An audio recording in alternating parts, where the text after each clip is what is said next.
ప్రైస్తలాడండి. ఈ గునుపుడి శివాంజలి వాయిస్కి మిమ్మల్ని ప్రేమపూర్వకంగా ఆహ్వానిస్తున్నాను. ఈ ఛానల్ సబ్స్క్రైబ్ చేసుకుని షేర్ చేస్తున్న మీ అందరికీ కూడా నా ధన్యవాదాలు చెల్లించుకుంటున్నాను.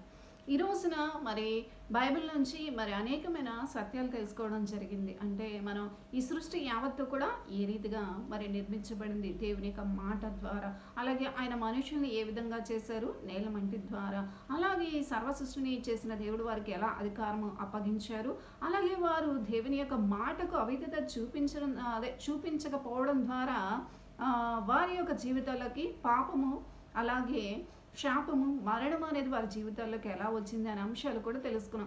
ఈ పాపాన్ని శాపాన్ని తొలగించడానికి ప్రభువైన యేసుక్రీస్తు ద్వారా వారికి రక్షణ మార్గం అంటే నిత్యము అంటే దేవుని నుంచి ఎడబాటు కలిగిన జీవితాలకి నిత్య జీవంతో కూడిన అంటే నిత్యము దేవునితో ఉండే ఆ జీవవృక్ష ఫలాన్ని తిని దేవునితో ఉండే భాగ్యాన్ని ఎలా పొందుకోవాలనే అంశాలు మనం అనేకమైనవి తెలుసుకున్నాం కదా.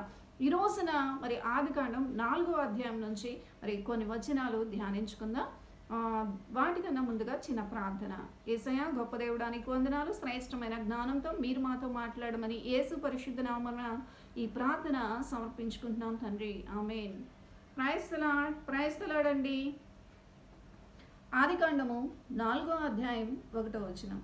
ఆదికాండము 4వ అధ్యాయం 1వ వచనం. ఆదాము తన భార్య అయిన హవ్వను కూడినప్పుడు ఆమె గర్భవతి అయి కయీనును కని యెహోవా దయ వలన నేను ఒక మనుషుని సంపాదించుకున్నానెను, దేవునికి స్తోత్రం. తరువాత ఆమె అతని తమ్ముడగు హేబేలును కనెను, దేవునికి స్తోత్రం. హల్లెలూయా. ఇక్కడ సర్వసృష్టికర్త అయిన దేవుడు ఆదాము హవ్వని ఆశీర్వాదకరంగా సృష్టించారు, శ్రేష్టమైన స్థితినిచ్చారు. దేవుని యొక్క మాటకు అవిధేయత చూపించడం ద్వారా ఏం జరిగింది, వారి జీవితాల్లో శ్రేష్టమైన ఏదైనా ప్రాంతాన్ని విడిచి వారు కష్టపడి పనిచేయవలసిన స్థితిని వారు చేతులారా తెచ్చుకున్నారు. అంతేకాదు ఈమెకు ప్రసవ వేదన అనేది హెచ్చిస్తానని దేవుని యొక్క వాక్యం కూడా మనం తెలుసుకున్నాం.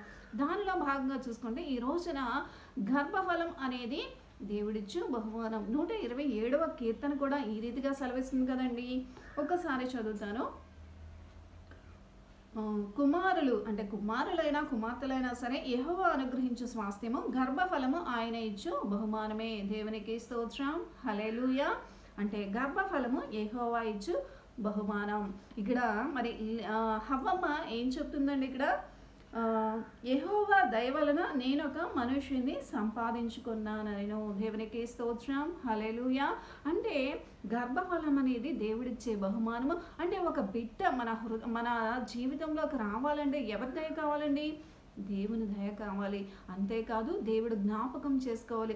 దేవుని ప్రేమ మన మీద, దేవుని కనికరం మన మీద ఉంటేనే ఆ యొక్క బిడ్డ మన జీవితంలోకి అంటే శ్రేష్టమైన గర్భఫలం అనేది మనకు వస్తుంది.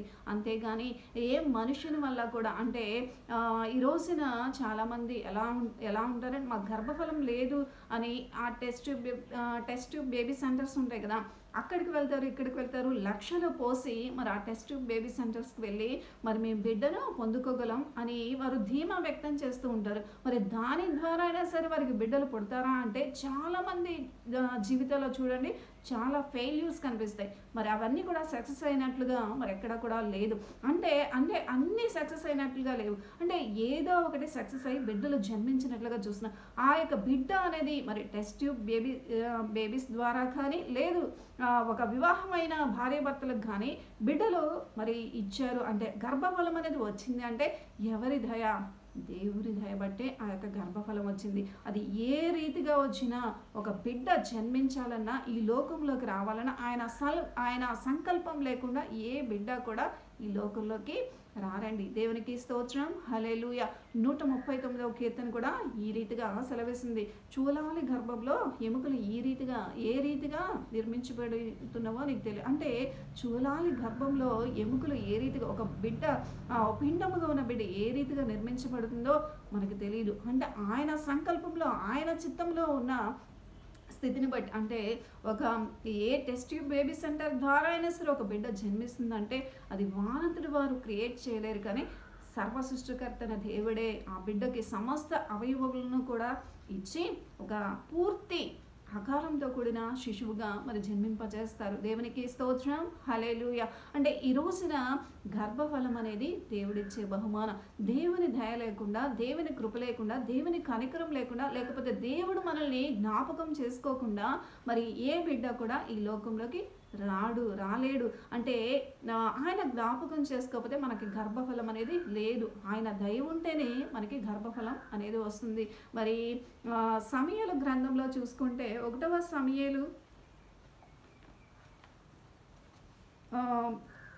19:20 వచనాలు ఒకసారి చదువుతాను చూడండి. తరువాత వారు ఉదయమందు వేగరమే లేచి యెహోవాకు మ్రొక్కి తిరిగి రామాలోని తమ ఇంటికి వచ్చిరి. అంతటా ఎల్కానా తన భార్యగు హన్నాను కూడెను. యెహోవా ఆమెను జ్ఞాపకం చేసుకొనెను గనక హన్నా గర్భము ధరించి దినములు నిండినప్పుడు ఒక కుమారుని కని నేను యెహోవాకు మ్రొక్కుకొని వీనిని అడుగుతున్నానుకొని వానికి సమూయేలని పేరు పెట్టెను. దేవునికి స్తోత్రం, హల్లెలూయా. ఇక్కడ ఎవరు జ్ఞాపకం చేసుకున్నారండి? దేవుడు జ్ఞాపకం చేసుకొని హన్నా గర్భాన్ని తెరిచారు. అప్పటి వరకు కూడా హన్నా ఎంతో దుఃఖంతో ఉంటుంది, ఎంతో బాధతో ఉంటుంది. దేవునికి స్తోత్రం, హల్లెలూయా. ఎంతో దుఃఖంతో ఉంటుంది, ఎంతో బాధతో ఉంటుంది. అయినప్పటికీ కూడా ఆ బాధ, ఆ వేదన, ఆ శోధన అంతా సరే మరి తన పెనిమిటి వేరొక ఆమెతో మరి వేరొక ఆమెను వివాహం చేసుకొని మరి ఆమె ద్వారా బిడ్డలను కన్నప్పటికీ కూడా ఈమెకి ఆ యొక్క రెండవ భార్య ద్వారా అంటే పెనిమిటి యొక్క భార్య ద్వారా ఈమె నిందలు, అవమానము, లేకపోతే తిరస్కారము, ఒక వెలివేసిన చూపు, నేను గర్భవతిని అయ్యానన్న ఒక చూపు అనేది ఆమె మీద పడంగానే ఆమె ఇంకా కృంగిపోతూ ఉంటుంది. అంతేకాదు మరి గర్భఫలం నేను గొడ్రాల్ని అంటే సమాజంలో, సంఘంలో అందరూ వెలివేసినట్లుగా చూస్తుంటారు. ఇదివరకు రోజుల్లో చూడండి, గర్భఫలం లేనివారు అంటే పిల్లలు లేని వారిని గొడ్రాలని అంటూ ఉండేవారు. అంతేకాదు కానీ వారు ఏ శుభకార్యాల్లో బిడ్డలు ఎత్తుకోవడానికి కూడా అర్హత లేదన్నట్లుగా బిహేవ్ చేస్తూ ఉండేవారండి. అంటే వారి బారసాల కార్యక్రమంలోనే కానీ ఈ అనేకమైన నిందలు, అవమానాలు ఇదివరకు రోజుల్లో ఉండేవి. కానీ దేవుని మహాకృపను బట్టి దేవుడు ప్రతి ఒక్కరు కూడా ఈ రోజున బిడ్డలను అనుగ్రహిస్తున్నారు. మరి ఆ యొక్క దేవుని యొక్క దయ వలన మనం బిడ్డలను పొందుకుంటున్నాము. దేవునికి స్తోత్రం, హల్లెలూయా. మరి హన్నా అయితే గొడ్రాలుగా ఉంది. మరి తన పెనిమిటి యొక్క భార్య, రెండో భార్యతో మరి తిరస్కారపు చూపును మరి అందుకుంటుంది. సమాజంలో, సంఘంలో తనకి బిడ్డలు లేని ఒక ముద్ర పడి ఉన్నది. ఆ భర్త ఎంత ప్రేమిస్తున్నప్పటికీ కూడా తన గొడ్రాల అన్న స్థితిని బట్టి కృంగిపోతుంది. ఈ బాధ, హృదయ వేదన ఎవరికి చెప్పుకోవాలో తెలియక దేవునికి వెళ్ళి మొక్కుకున్నాను. ఆ మొక్కుకున్న స్థితిని బట్టి దేవుడు నాకు ఒక బిడ్డనిచ్చాడు అని చెప్పి ఇక్కడ అంటుంది కదా. మరి సమూయేలు 1:19-20 వచనాలు మనం చదువుకుంటే అంటే దేవుడు జ్ఞాపకం చేసుకుంటేనే ఆమె యొక్క హృదయ వేదన భర్తకి అర్థమైందండి. మరి తన భర్త యొక్క పెనిమిడికి అర్థమైందా? అర్థమల. సమాజానికి, సంఘానికి అర్థమైందా? అర్థమవ్వలేదు. కానీ ఒక తల్లి యొక్క వేదన మరి దేవునికి మాత్రమే. విరిగి నలిగిన హృదయమును దేవుడు అలక్ష్యం చేసే దేవుడు కాదండి. మరి ఆమెకున్న వేదన, శోధన ఇరుగు పొరుగు వారికి చెప్పుకోలేదు. కానీ సర్వ సృష్టికర్తన దేవుని సన్నిధికి వెళ్ళింది. ఆయన పాదాలు పట్టుకుంది. ఆయన యొద్ద గోజాడింది. దేవా, నీవు నాకు ఆ యొక్క బిడ్డని ఇస్తే, ఆ గర్భఫలం ఇస్తే నీకు మరలా నీ సేవకే ప్రతిష్ఠిస్తాను అన్న మొక్కుబడి చేసుకుంది. దేవుడు ఆమెను జ్ఞాపకం చేసుకున్నాడు. అంటే దేవుని యొక్క ప్రణాళిక, దేవుని యొక్క చిత్తంలో, ఆయన సంకల్పంలో పిలువబడిన వారికి సమస్తము మేలు కలుగుడికే సమస్తము సమకూడి జరుగుతుందన్న వాక్య ప్రకారము దేవుడు ఆ బిడ్డ పక్షాన కార్యం చేయాలనుకున్నారు. ఆ యొక్క బిడ్డకి ఆమె చేసిన ప్రార్థన ద్వారా వచ్చిన ఆ బిడ్డ అనేక మంది ప్రజలకు ఒక ప్రవక్తగా ఉండాలని దేవుడు నిర్ణయించి ఉన్నారు. కాబట్టి హన్నాకి గర్భఫలం అనేది మరి లేట్ చేయడం జరిగింది. మరి అయినప్పటికీ కూడా ఆమె ఆ వేదన, శోధన ఇరుగు పొరుగు వారికి చెప్పకుండా దేవుని సన్నిధిలో మొరపెట్టింది, మొరక్కుకుంది. దేవుని యొక్క సన్నిధిలో ఆయన జ్ఞాపకం చేసుకున్నప్పుడు ఆమెకి ఒక బిడ్డ జన్మించడం జరిగింది. మరి లేయాను గురించి కూడా ఒకసారి చూసుకుంటే ఆదికాండము 29వ అధ్యాయము 31వ వచనం ఒక్కసారి చదువుతాను చూడండి. లేయా ద్వేషింపబడుట యెహోవా చూచి ఆమె గర్భము తెరిచెను. దేవునికి స్తోత్రం, హల్లెలూయా. మరి ఇక్కడ యాకోబు గారికి కూడా మరి ఇక్కడ యాకోబు గారు రాహేల్ అని చెప్పి రాహేలు లేయ అక్క చెల్లెలు. రాహేలు రూపవతిగా సౌందర్యవతిగా ఉండడం ద్వారా రాహేలును ప్రేమిస్తున్నాడు యాకోబు గారు. మరి లేయనేమో ద్వేషిస్తున్నారు. అంటే ఆమె ఒక జబ్బు కలది అని చెప్పినట్లుగా, ఒక వ్యాధిగ్రస్తురాలుగా ఉన్నది అన్నట్లుగా ఆయనకి నచ్చకపోవడమో, లేకపోతే ఆయన మోసం చేశారు, మరి తెలియకుండా నాకు నేను అడిగిన వారిని ఇచ్చి చేయకుండా నేను కాదన్న వారిని చేసుకోవాల్సి వచ్చిన స్థితిని బట్టి ఆయన ఆమె మీద ద్వేషం, నువ్వు నా జీవితంలోకి ఎందుకు వచ్చావు అన్న ఆ ప్రేమను, అంటే ఒక భార్యగా ఆమెను స్వీకరించవలసిన స్థితిని, ఆ ప్రేమను చూపించవలసిన స్థితిని ఆయన మరి చూపించకపోవడం ద్వారా ఆమె ఇక్కడ ఏం చెప్తుందో ఒకసారి చూడండి.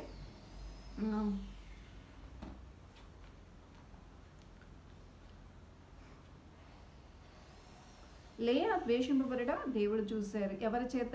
యాకోబు గారి చేత. అంటే రాహేలును ప్రేమించినంతగా లేయాని మరి ఇక్కడ యాకోబు గారు ప్రేమించినట్లుగా మరి కనపడట్లేదండి. అందుకనే దేవుడు అంటే ఈ రోజున మనుషులముగా నీవు నేను ప్రతి ఒక్కరము కూడా మనుషుల చేత ద్వేషింపబడిన స్థితిలో ఉన్నామేమో, కానీ వాళ్ళు మనల్ని ప్రేమించకపోయినా, వాళ్ళు మనం ద్వేషిస్తున్నా, లేకపోతే మనల్ని మనం తిరస్కరిస్తున్నా సరే, మనల్ని ప్రేమించే దేవుడు. మనుషులందరూ మనల్ని వెలివేస్తున్నా, లేకపోతే తిరస్కరించినా, లేకపోతే మనల్ని ప్రేమించకపోయినా దేవుడు మనల్ని జ్ఞాపకం చేసుకునే దేవుడు, మనల్ని ఎన్నిక చేసే దేవుడు. అంటే మనల్ని ఆయన కృపలో జ్ఞాపకం చేసుకునే దేవుడు అండి. ఎందుకంటే మనం ఇతరులు మన పట్ల ద్వేషభావాన్ని కలిగి ఉన్నా, లేకపోతే ఏ వ్యతిరేకమైన భావన మన పట్ల కలిగి ఉన్నా సరే, దేవుడు మనల్ని ప్రేమించే దేవుడు అండి. ఇక్కడ లేయా భర్త చేత ద్వేషింపబడ్డాన్ని ఎవరు చూశారు? దేవుడు చూశారు. ఆ దేవుడు చూసి ఏం చేశారు? ఆమె గర్భాన్ని తెరిచి ఆమెకు ఒక బిడ్డనిచ్చారు. అంటే ఈ రోజున మనుషులందరి చేత, లేకపోతే భర్త చేత, కుటుంబంలో ఉన్న ప్రతి ఒక్కరి చేత ద్వేషింపబడిన స్థితిని, అంటే ఇతరుల నుంచి పొందుకోలేని ఆనందాన్ని ఆమెకి ఎవరి ద్వారా ఇవ్వాలనుకుంటున్నాడు దేవుడు? అంటే ఒక బిడ్డనిస్తే ఈమెకు ఒక మంచి గర్భఫలం ఇచ్చామా, ఆ పుట్టిన బిడ్డ ద్వారా ఆమె ఆనందము సంతోషము పొందుకుంటుంది, తన బాధలన్నీ మర్చిపోతుందని చెప్పి దేవుడు ఆమెకు సంతోషాన్ని కలగచేయాలని గర్భఫలం ఇవ్వడం జరిగింది. దేవునికి స్తోత్రం, హల్లెలూయా. చూడండి, ఈ రోజున ఒక గర్భిణీ స్త్రీ ఉన్న ఆమె ఒక బిడ్డకు జన్మనిచ్చినప్పుడు కష్టాలు, నష్టాలు, సుఖాలు అని చెప్పి ఆ వ్యర్థమైన వాటి గురించి ఆలోచిస్తూ ఉంటుందా? అమ్మో నేను ఎంతో ప్రసవ వేదన పడ్డాను, లేకపోతే ఎన్నో మందులు మింగాను, లేకపోతే నాకు ఇంత కష్టము, ఇంత నొప్పులు పడ్డాను అని చెప్పి వాడి గురించి ఆలోచిస్తూ ఉంటుందా? లేకపోతే ఇంట్లో ఉన్న కుటుంబ సమస్యల గురించి ఆలోచిస్తూ ఉంటుందా అండి? వాటి గురించి ఏం ఆలోచించదు. కానీ ఆ తల్లి ఎప్పుడైతే తన బిడ్డకి జన్మనిస్తుందో, ఆ జన్మనిచ్చినప్పుడు ఆమె ఏం చేస్తుందంటే సంతోషిస్తుంది. అంటే మనుషుల దగ్గర నుంచి ఆమెకు దొరకని ప్రేమ ఎప్పుడైతే దేవునిలో ఒక బిడ్డ జన్మిస్తాడో, ఆ బిడ్డ వల్ల ఆమె ఎంతో ఆనందము, సంతోషము, నాలో నుంచి ఒక బిడ్డ వచ్చాడు, నాకు ఈ బిడ్డ ఇష్టమైన వాడుగా, అంటే ఇచ్చిన గర్భఫలాన్ని బట్టి దేవుని స్తుతించడమే కాదు, దేవుడు ఇచ్చిన దాన్ని బట్టి సంతోషిస్తుంది. దేవునికి స్తోత్రం, హల్లెలూయా. అంటే మనుషులందరూ మనల్ని ద్వేషిస్తున్నా సరే, దేవుడు మనల్ని జ్ఞాపకం చేసుకుంటాడు, దేవుడు మనల్ని ప్రేమిస్తాడు. మనుషులందరూ మనల్ని బాధ పెట్టే స్థితిలో ఉన్నా సరే, దేవుడు మనల్ని జ్ఞాపకం చేసుకుని మనకు ఆనందాన్ని కలగచేయాలని దేవుడు మనకి ఏమి ఇస్తారండి? గర్భఫలం ఇస్తారు. మరి లేయ విషయంలో కూడా ఇక్కడ 32వ వచనంలో ఒకసారి చదివితే, లేయా గర్భవతి అయి కుమారుని కని యెహోవా నా శ్రమను చూచి ఉన్నాడు గనుక నా పెనిమిటి నన్ను ఇంకా ప్రేమించిన కదా అనుకొని అతనికి రూబేను అని పేరు పెట్టెను. దేవునికి స్తోత్రం. అంటే నేను ఒక బిడ్డను కానీ నేను సంతోషంగా ఉండడమే కాదు, నా భర్త కూడా దీని ద్వారా సంతోషపడతారు. అంటే ఒక కుటుంబానికి ఒక కుటుంబం ఫలించింది అనడానికి, ఒక వంశం అభివృద్ధిలోనికి రావడానికి, అంటే నిర్వంశముగా మారకుండా ఒక కుటుంబం అనేది, ఒక వంశం అనేది ముందుకు సాగడానికి ముఖ్య మూల కారణం ఏంటండి? మరి గర్భఫలం అనేది కావాలి. అంటే ఆ వంశము అనేది ఆడబిడ్డలైనా సరే, మగబిడ్డలైనా సరే, ఎవరైనా సరే దేవుని దృష్టిలో ఒకటేనండి. అది ఆ వంశము నిర్వంశముగా వారితోనే ఆగిపోకుండా ఒక గర్భఫలం అనేది వచ్చి వారి యొక్క జీవితాల్లో ఆ బిడ్డ పుట్టిన వెంటనే వారి తల్లిదండ్రులు ఇద్దరు కూడా సంతోషిస్తారంటారా, దుఃఖపడతారంటారా? సంతోషిస్తారు. అలాగే ఈ యొక్క బిడ్డను బట్టి నా భర్త నన్ను ప్రేమిస్తాడేమో, నా వంశాన్ని నిలబెట్టింది ఈమె అని చెప్పిన నా భార్య ఇంకా నేను ప్రేమించాలని చెప్పి నా భర్త నన్ను ప్రేమిస్తాడేమో అని చెప్పి ఆమె ఏం చేసింది? ఆ బిడ్డకు చక్కని పేరు కూడా పెట్టుకుంది. దేవునికి స్తోత్రం, హల్లెలూయా. అంటే ఈ రోజున దేవుడిచ్చిన గర్భఫలం మనకి ఆనందాన్ని ఇవ్వడమే కాదు, మన భర్త యొక్క గౌరవాన్ని, వంశాన్ని నిలబెట్టడమే కాదు, మన భర్తకు మనం సంతోషాన్ని ఇచ్చేవారముగా ఉంటాము అనే ఉద్దేశాన్ని కలిగిన దేవుడు మనకి ఏమిస్తున్నారు? ఆయన గర్భఫలం ఇస్తున్నారు. హన్నాను చూసుకున్నా, లేయాను చూసుకున్నా, లేకపోతే మొట్టమొదటి మానవులైన ఆదాము హవ్వమ్మ చూసుకున్న, హవ్వమ్మ మొదటి తల్లి గర్భంలో నుంచి వచ్చిన మొట్టమొదటి వ్యక్తి ఎవరండి? కయీను గారు. దేవునికి స్తోత్రం, హల్లెలూయా. మరి ఈయన దేవుని దయ వలన మరి వచ్చారు. నిజంగా ఆమెకు ప్రసవ వేదన హెచ్చిస్తానని దేవుడు మరి ఆ యొక్క శాపాన్ని ఆమెకి ఇచ్చారు కదా. ఆ ప్రసవ వేదనలో మరి ఆ యొక్క ఆమెకి సపోర్ట్ చేసేవాళ్ళు కానీ, లేకపోతే ధైర్యం చెప్పేవాళ్ళు కానీ, లేకపోతే ఆమెకు సహకరించేవారు ఎవరైనా ఉన్నారా అంటే ఎవరూ లేరు. కానీ దేవుని కృప, దేవుని ధన్యత, దేవుని దయ అని చెప్పవచ్చండి. అందుకనే కదా ఆమె ఇక్కడ ఏమంటుంది? దేవుని దయ వలన నేను ఒక మనుషుని సంపాదించుకున్నాను అని. అంటే ఈ రోజున మనకు ఒక గర్భఫలం అనేది వచ్చిందంటే దేవుడిచ్చిన దయ వలనే అన్న సత్యాన్ని మనం గుర్తెరగాలి. అంటే ఈ రోజున ఏ టెస్ట్ బేబీ సెంటర్కి వెళ్ళిన లక్షల కోసం ఈ బిడ్డని సంపాదించుకోగలం అని అనుకుంటున్నావేమో, జాగ్రత్త. ఏ టెస్ట్ బేబీ సెంటర్ ద్వారా అయినా సరే నువ్వు ఒక గర్భఫలం అనేది రావాలంటే ఆయన చిత్తము, ఆయన సంకల్పము ఉంటేనే అది ఒక పిండముగా మారిద్ది. ఆయన సంకల్పం ఉంటేనే ఆ యొక్క పిండము అన్ని అవయవాలు సంతరించుకుని ఒక శిశువుగా మారి మనకు శ్రేష్టమైన ఆనందాన్ని దేవుడు జ్ఞాపకం చేసుకుంటేనే మన జీవితాల్లోకి గర్భఫలం అనేది వస్తుంది. దేవునికి స్తోత్రం, హల్లెలూయా. అంటే దేవుని యొక్క జ్ఞాపకం, దేవుని యొక్క దయ, దేవుని యొక్క కనికరము, మనుషులందరూ మనల్ని వెలివేసిన స్థితిని బట్టి దేవుడు మనల్ని ప్రేమించి మన సంతోషంగా ఉండడానికి ఇచ్చే గొప్ప వరం ఏంటండి? గర్భఫలం. ఆ శ్రేష్టమైన గర్భఫలం నీవు నేను మనం అందరము కూడా పొందుకుని ఉన్నాం కదా. ఈ శ్రేష్టమైన గర్భఫలాలను బట్టి దేవుని స్తుతిద్దాం, ఆరాధిద్దాం. అంతేకాదు ఇంకెవరైనా సరే గర్భఫలం లేని వారు ఉంటే చక్కగా ఈ ప్రాంతంలో ఏకీభవించండి. దేవుడు మీ యొక్క గర్భాలను కూడా తెరిచి దేవుడి యొక్క కనికరము, దయ మన అందరి మీద వచ్చేలాగిన ప్రతి ఒక్క బిడ్డ కూడా చక్కగా గర్భఫలము యెహోవా ఇచ్చు బహుమానమన్న వాగ్దానం ప్రకారం చక్కని కుమార్తెను పొందుకునేలాగిన ప్రార్థన చేసుకుందాం. ప్రార్థన. యేసయ్యా, గొప్ప దేవుడా, నీకు వందనాలు. శ్రేష్టమైన జ్ఞానంతో మీరు మాట్లాడారు ప్రభా, మీకు వందనాలు. గర్భఫలం యెహోవా ఇచ్చు బహుమానము. నా తండ్రి నాయన, ఈ యొక్క కార్యక్రమంలో నా తండ్రి ఎందరైతే బిడ్డలు నా ప్రభా నాకు గర్భఫలం లేదు అని చెప్పి వేదన చెందుతున్నారో వారందరి యొక్క గర్భాలు యేసు నామంలో తెరవబడినట్లుగా సహాయం చేయండి. నమ్మిక మాత్రం ఉంచము, కార్యం జరుగుతుందని. నమ్మితే నీవు దేవుని యొక్క మహిమను చూస్తామనే వాగ్దానం ప్రకారం అయ్యా ఎన్నో సంవత్సరాలుగా ఎన్నో వాటిని ఆశ్రయించాం, ఎన్నో వైద్యులను ఆశ్రయించాం, కానీ మాకు ఫలితం లేదని చెప్పి వారు అనుకుంటున్నారేమో. ఒకవేళ మా భార్యాభర్తల మధ్య సఖ్యత లేకపోవడం ద్వారా మాకు గర్భఫలం లేదనుకుంటున్నారేమో. ఈ రోజు నా కుటుంబాల్లో సమాధానం ఇస్తున్నందుకు, శాంతినిస్తున్నందుకు, వారిని జ్ఞాపకం చేసుకున్నాయి నా ప్రభా. ఎలా అయితే అయ్యా హన్నాను మీరు జ్ఞాపకం చేసుకుని ఆమెను ఆ యొక్క గర్భమును తెరిచారో, ద్వేషం కూడా చూసి మీరు ఆమె యొక్క గర్భాన్ని తెరిచారో, అలాగే నా ప్రభా హన్నాకి మీ హవ్వమ్మకు మీ దయవలన ఒక బిడ్డను ఇచ్చారో, ఆ రీతిగా ఈ బిడ్డలను జ్ఞాపకం చేసుకోమని శ్రేష్టమైన గర్భఫలం వారందరికీ కూడా అనుగ్రహించి శ్రేష్టమైన కాన్పులు, శ్రేష్టమైన సుఖప్రసవాన్ని దయచేయమని మీకే మహిమ, ఘనత, ప్రభావములు చెల్లించుకుంటూ యేసుక్రీస్తు నామమున ఈ ప్రార్థన సమర్పించుకుంటున్నాం తండ్రి. Amen. Praise the lord. Praise the lord అండి.